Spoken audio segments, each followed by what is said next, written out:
አንዴ ጎንደር አንዴ ባህር ዳር አንከራተተ የኔ አባት እንዴ አመል እኮ ቶሎ አይለቅም። ይሄኔ ተወሱሰ ልጅቷን ቅማት ይሆናል።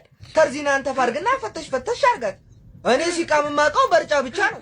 አንተ ሻጩን ከነሱ ቁኖ እንደመቀመው የኔ አባት እንዲ ጉንጭና ጉፍረ ዲበርሾ ነው እንደመቀመው እንደዚህ ቦታ አጣበ ጉንጭ ሞልተው ለውዝና ስኳሩን በምን በኩል ልታስገባው ነው? ነው ወይ ሱሉን ፈስተ እንደዳማ ከሴ ባፍንጫ እያረክልስበው ነው? እኔንማ ስንቱን ነገር አሳሰብከኝ። መቼም ፈረንጆች የማያመጡብን ጉድ የለም። በጉንጭ ደግሞ መረገዝ ተጀመረ ብዬ ጭንቀት እንዴ ታው እንጂኛንም አታስጨንቁን። ለማንኛውም ጋይስ ጫት ብቻ አይደለም ማንኛውም አይነሱስ ፊት ብቻ አይደለም ኪስህንም ነው የሚያቀረው የኔ አባት። እንደሚታነቅ ሰው ባዶ ኪስህን ነው የሚያስቀር። ስለዚህ ወጥራ ስራ ለማለት ያክል ነው።